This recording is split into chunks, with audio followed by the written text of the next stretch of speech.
સુરત નવી સિવિલ હોસ્પિટલમાં દર્દીઓની સુવિધા માટે કેપી ગ્રુપના એમડી ડૉક્ટર ફારૂકભાઈ પટેલ દ્વારા માનવતાભર્યું યોગદાન આપવામાં આવ્યું હોય તેમ ડૉક્ટર ફારૂક પટેલે દર્દીઓ માટે 3 ઇલેક્ટ્રોનિક ગોલ્ફ કાર્ટ ભેટ આપી છે। રિન્યુએબલ એનર્જી ક્ષેત્રની અગ્રણી કંપની કેપી ગ્રુપના ચેરમેન અને એમડી ડૉક્ટર ફારૂકભાઈ પટેલે તેમના કેપી હ્યુમન ડેવલપમેન્ટ ફાઉન્ડેશન મારફતે નવી સિવિલ હોસ્પિટલને 3 ઇલેક્ટ્રિક ગોલ્ફ કાર્ટ મેદાનમાં આપી છે।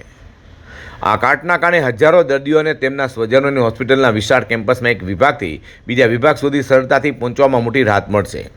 આ કાર્ટ નવી સિવિલ હોસ્પિટલના સુપ્રિન્ટેન્ડન્ટ ડૉક્ટર પારુલ વડગામા અને પારિવારિક સંઘના પ્રમુખ ઇકબાલ કડીવાલે સ્વીકારી હતી, જેમ કે મીડિયાને માહિતી આપી છે। સુરત સિવિલ ખાતે આપણા જે તમામ દર્દીઓ છે, જેમ કે 5000 પેશન્ટની ઓપીડી છે, 1500 પેશન્ટ દાખલ હોય છે અને એમના સગાઓને એક બિલ્ડિંગથી બીજી બિલ્ડિંગમાં જવામાં ઘણી તકલીફ પડતી હોય છે। એના સોલ્યુશનના ભાગરૂપે સુરતમાં આજે આપણા કેપી જે ગ્રુપ છે એના ફારૂકભાઈ પટેલ દ્વારા આપણને 3 ગોલ્ફ કાર્ટનું ડોનેશન કરવામાં આવ્યું છે।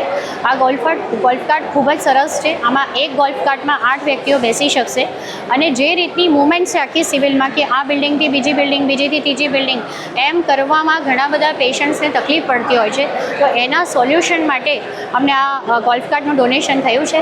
અને ધીરે ધીરે આપણને જે રીતે આપણા માનનીય મંત્રી શ્રી પ્રફુલભાઈ પાનસરિયા સાહેબે પહેલી વિઝિટમાં જ કીધું હતું કે આપણને 10 ગોલ્ફ કાર્ટ ઉપલબ્ધ કરાવશે, તો એમના દ્વારા બી ઘણા બધા લોકોને કહેવાયું છે કે સુરત સિવિલ હોસ્પિટલમાં ગોલ્ફ કાર્ટ આપશે તો બીજી 4-5 ગોલ્ફ કાર્ટ આપણને મળશે, તો 10 ગોલ્ફ કાર્ટ આપણી પાસે સુરત સિવિલમાં જો થઈ જાય તો આપણે પેશન્ટ્સની કન્વિનિયન્સ વધારી શકશું અને મને આશા છે કે આપણે આને બરાબર ચલાવી શકશું। કેટલી ઇલેક્ટ્રિક વાહનો સિવિલ પાસે અત્યારે હાલમાં 4 છે, એમાંથી 2 રિપેરિંગમાં છે, રિપેરિંગની પ્રોસેસ ચાલી રહી છે અને બીજી 3 આવી ગઈ, એટલે કાલથી આપણે ટોટલ 5 ચલાવી શકશું। કેપી ગ્રુપના હ્યુમન ડેવલપમેન્ટ ફાઉન્ડેશન દ્વારા સુરત નવી સિવિલ હોસ્પિટલના દર્દીઓની સુખાકારી માટે કરવામાં આવેલું આ યોગદાન માનવતા અને સામાજિક જવાબદારીનું ઉત્તમ ઉદાહરણ બની રહ્યું છે।